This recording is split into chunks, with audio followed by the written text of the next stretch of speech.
Hello friends. आज मेरा Nainital bank का एग्ज़ाम था सुबह 8 बजे से, नैनीताल बैंक क्लर्क का। तो आज हम इस वीडियो में उस पेपर का रिव्यू करने जा रहे हैं। रिव्यू करने से पहले मैं आपको बता दूं कि मैंने इसके अंदर टोटल 189 क्वेश्चन अटैम्प्ट करे हैं आउट ऑफ 200, जिसमें से मैंने रीजनिंग के अंदर टोटल 39 अटैम्प्ट करे हैं। इंग्लिश के अंदर मैंने 39 यानी इंग्लिश के अंदर मैंने टोटल 40 अटैम्प्ट करे, जिसमें से एक तो मेरा श्योरली गलत हो गया है। और उसके बाद मैंने जीए के अंदर टोटल 33 अटैम्प्ट करे हैं, और कंप्यूटर के अंदर मैंने टोटल 40 करे हैं, और जो बाकी क्वांट बचा है तो क्वांट में मैंने 37 क्वेश्चन अटैम्प्ट करे हैं। तो अब अपन सेक्शन वाइज डिस्कस कर लेते हैं कि कैसा ओवरऑल पेपर था। तो सबसे पहले अपन रीजनिंग की बात करें तो रीजनिंग के अंदर जो रीजनिंग का जो लेवल था वो मतलब कि ईजी था, यानी कि नॉर्मली सभी का टाइम से पहले पेपर कंप्लीट हो गया था। रीजनिंग के अंदर जो मैंने एक क्वेश्चन अटैम्प्ट नहीं करा है वो मेरा जो कोडिंग डिकोडिंग वाला था, उसका मेरे को लॉजिक समझ में नहीं आ रहा था, तो वो क्वेश्चन मैंने छोड़ दिया, मतलब लास्ट में अटैम्प्ट नहीं करा। बाकी जो रीजनिंग था उसके अंदर एक तो वीक बेस पर चलाए थे अपने पास, जिसके अंदर मंडे से लेकर संडे तक टोटल 7% बैठे और उनको अपने को अरेंज करना था। दूसरी जो अपने पास जो पजल आई थी वो आई थी सर्कुलर आई थी, और सभी पर्सन जो सर्कुलर थी और उसके अंदर 8% बैठे हुए थे और सभी के सभी इनसाइड फेस कर रहे थे। ये भी इजी थी। और इसके बाद में अपने पास एक आंसर 10% की पजल आई थी, जिसके अंदर जो मेरा जो आंसर आ रहा था वो आ रहा था टोटल 26% थे, मतलब कि उसके अंदर। और उसके अंदर कुछ ऐसा भी था कि जो के है उसके लेफ्ट में शायद सिर्फ एक ही पर्सन बैठता है, जहाँ तक मुझे याद आ रहा है। उसके बाद जो नेक्स्ट पजल आई थी वो आई थी अपने पास 8 बॉक्स थे, और वो अपने को उनको अरेंज करना था। कोई प्रॉपर ऑर्डर नहीं था, अपने को रैंडमली उनको अरेंज करना था। इसके बाद में हमारे पास दो अल्फ़ा न्यूमेरिकल सीरीज थी, जिसमें से जो एक अल्फ़ा जिसमें से एक जो अ, पाँच जिसमें जो एक अल्फ़ा न्यूमेरिकल सीरीज थी उसके अंदर टोटल 5 नंबर थे 3 डिजिट्स के, और उसके बेसिस पे अपने को मल्टीप्लाई कर रहे थे, इनकी फर्स्ट डिजिट को हाईएस्ट के फर्स्ट डिजिट को लोवेस्ट के लास्ट डिजिट से मल्टीप्लाई करो वगैरह, ऐसे क्वेश्चन थे 5। और जो सेकंड अल्फ़ा न्यूमेरिकल सीरीज थी उसके अंदर अपने को नंबर और सिंबल दे रखे थे, और उसमें जो बेसिक क्वेश्चन आते हैं अपने पास कि लेफ्ट से 18th कौन सा है ये है वगैरह, तो ये भी ईजी था बिल्कुल होने वाला। इसके बाद में अपने पास एक था ब्लड रिलेशन। जहाँ तक मैं रिमेंबर कर पा रहा हूँ ब्लड रिलेशन कुछ ऐसा ही बना था, जिसके अंदर एक लाइन ऐसी दी हुई थी कि जो एस है वो ओनली ब्रोदर इन लॉ है ए का, और इस हिसाब से वो ब्लड रिलेशन बन रहा था। ये भी ईजी था मतलब। इसके बाद में रीजनिंग के अंदर 4 से लगभग 5 इनइक्वलिटी आई थी, वो भी बहुत ईजी थी। और जो श्लोक थे वो भी लगभग 4-5 आए थे, और वो भी काफ़ी ईजी थे। तो यानी कि ओवरऑल रीजनिंग ईजी थी, उस एक क्वेश्चन को छोड़ के जो मेरे से नहीं बना कोडिंग डिकोडिंग वाला। इसके बाद में अपन आते हैं इंग्लिश के ऊपर। इंग्लिश का लेवल भी ईजी ही था, मतलब कि।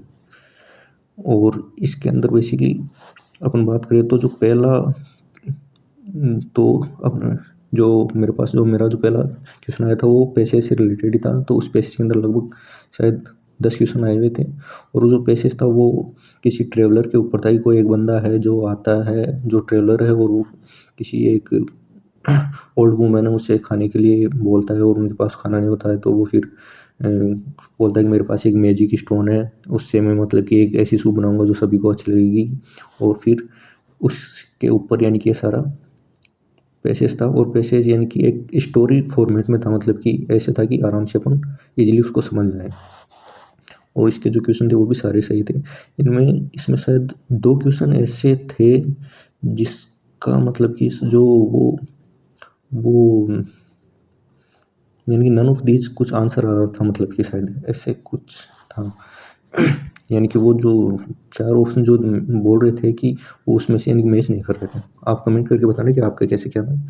इसके बाद में एक सेंटेंस रीअरेंजमेंट वाला आया था, जिसके अंदर टोटल 5 क्वेश्चन थे, और उसके अंदर जहाँ तक मुझे याद है जो फर्स्ट है सेंटेंस रीअरेंजमेंट का, वो जो फर्स्ट सेंटेंस था वो था सी, और जो लास्ट के जो 2 हैं वो शायद लास्ट का तो ये था, और सेकंड लास्ट था वो एफ था।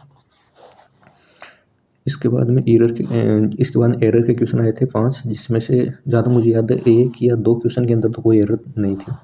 और फिर जो मिस स्पेल्ड वर्ड आते हैं वो आए थे 4-5 क्वेश्चन, वो भी ईजी थे मतलब कि। इसके बाद में ये जो पेशेस था, पेशेस के अंदर कुछ वर्ड्स थे जिनके हमने को सिनोनिम और एंटोनिम्स वगैरह पूछे हुए थे। तो एक तो था फाइन, और फाइन का शायद हमने को सिनोनिम पूछा था, और एक था सॉरी, यानी सॉरी का अपोजिट पूछा था हमने को।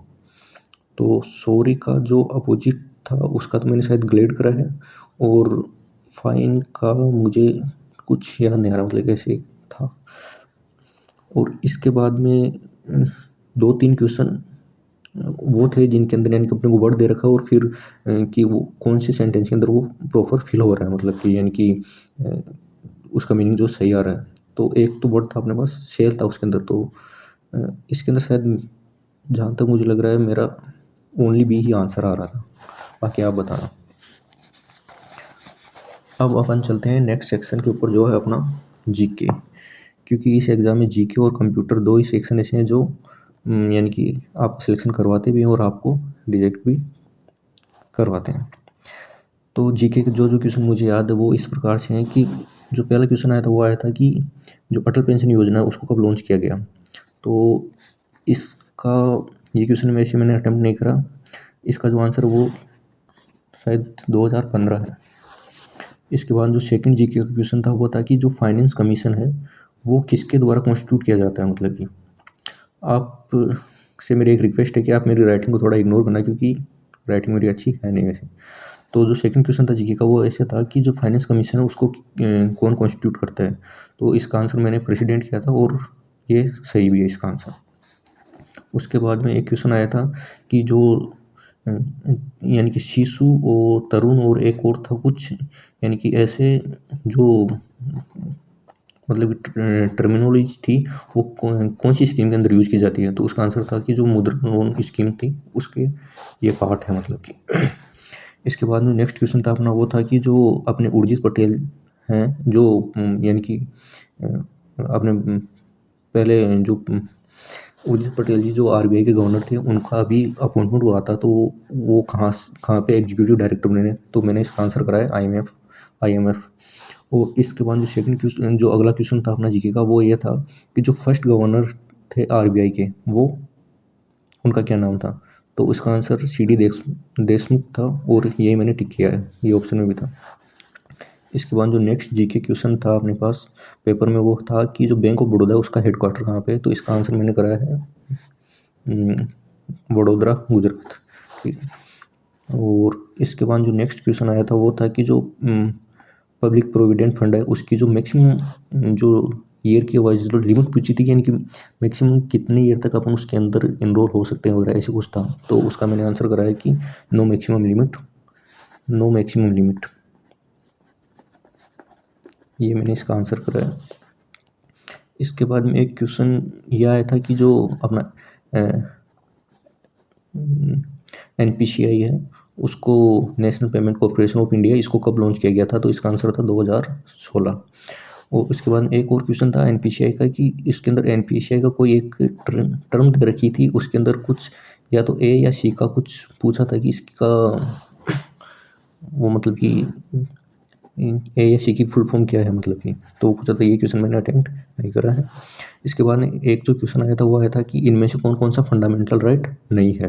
तो उन्होंने जो पहला ऑप्शन दे रखा था वो था कि राइट टू फ्रीडम, सेकंड था राइट टू इक्वलिटी, थर्ड था कि राइट टू कॉन्स्टिट्यूशनल रेमेडीज, और एक था राइट टू रिलीजन। तो उस क्वेश्चन का जो आंसर था वो था कि ये सारे के सारे जो हैं चारों वो फंडामेंटल राइट है। तो उसका आंसर था कि all of the above are fundamental right, जो कि उसमें क्वेश्चन पूछा हुआ था कि इनमें से कौन सा फंडामेंटल राइट नहीं है, जबकि ये चारों के चारों ही फंडामेंटल राइट थे। इसके बाद में एक क्वेश्चन आया था कि जिसके अंदर शायद नाफिड का इस्टेब्लिश कब, कौन सी ईयर में ये इस्टेब्लिश हुआ था, उसके रिगार्डिंग पूछा था। ये क्वेश्चन मैंने अटैम्प्ट नहीं करा है। इसके बाद में जो नेक्स्ट जो क्वेश्चन आया था वो था कि which of the following is the west flowing river, यानी इनमें कौन सी रिवर जो कि वेस्ट फ्लो कर रही है। उसका आंसर है नर्मदा रिवर, जो कि वेस्ट डायरेक्शन में फ्लो करती है। इसके बाद में एक क्वेश्चन जीके के अंदर ये भी था कि जिसके अंदर पूछा गया था कि जो दोहा है वो किसकी कैपिटल है। तो वो कतर की कैपिटल है। और इसके बाद में ये मैंने बता दिया आपको कि एनपीसीआई 2016 में ये मैंने करा है, ये मेरा सही है।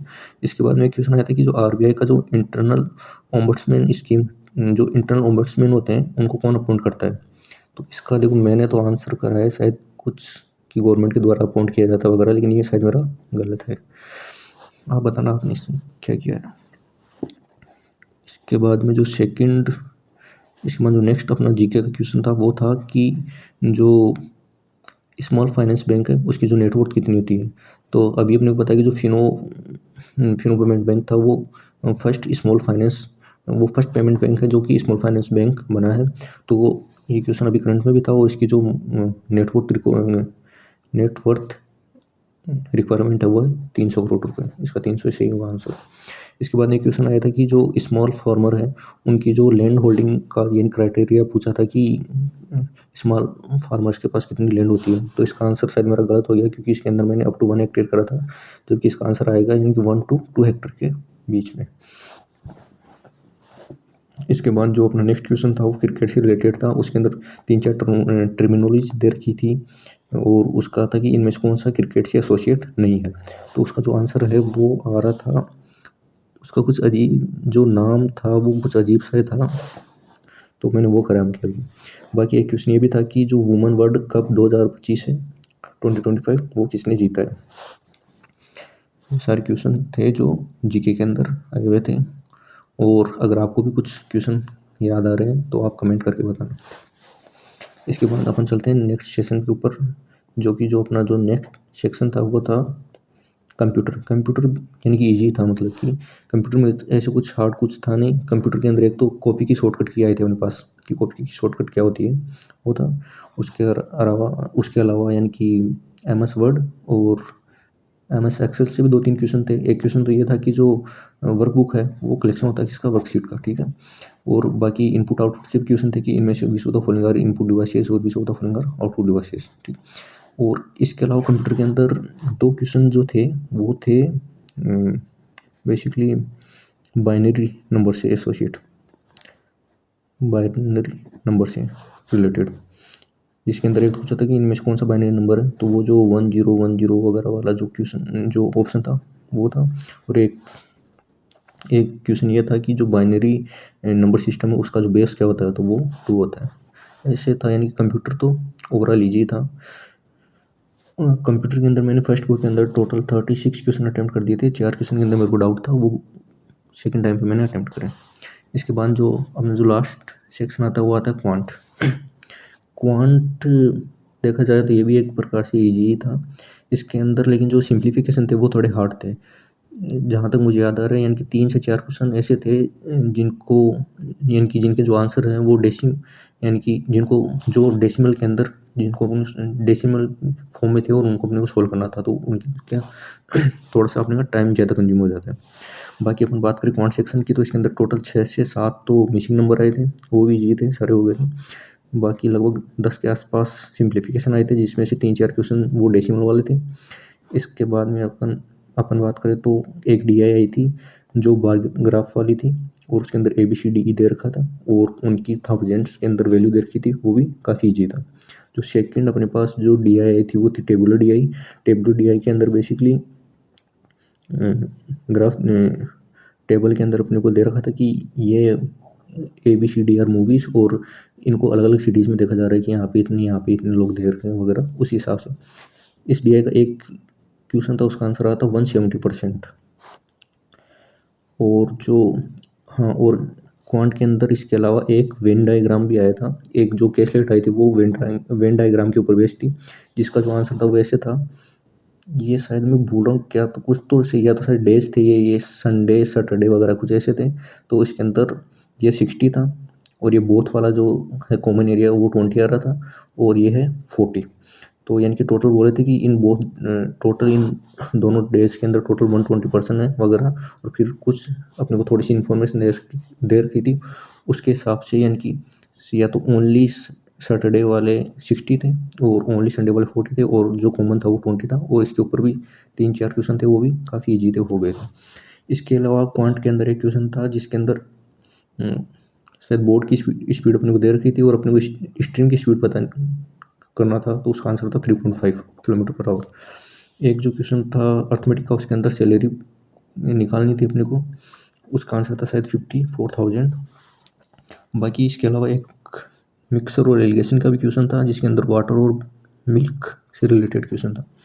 तो ओवरऑल बात करें तो क्वांट भी इजी था, लेकिन क्वांट के अंदर मैंने टोटल 37 अटेम्प्ट करे हैं, जिसके अंदर जो 3 क्वेश्चन मेरे रह गए, वो 3 क्वेश्चन ऐसे कि 2 तो ये जो डेसिमल वाले जो सिंप्लीफिकेशन थे वो मैंने नहीं करे, और एक ये जो मिक्सर एलिगेशन वाला क्वेश्चन था वो मैंने अटेम्प्ट नहीं करा क्योंकि टाइम हो गया था मेरा, मतलब इस बाकी तो हो गया था लेकिन इन 2-3 क्वेश्चन नहीं हुए थे। तो ऐसे मेरे ओवरऑल टोटल अटेम्प्ट 189 है। और अब आप कमेंट करके बताना कि आपने टोटल कितने अटेम्प्ट करे हैं। ओके, ठीक है, ये था आज का पेपर का रिव्यू।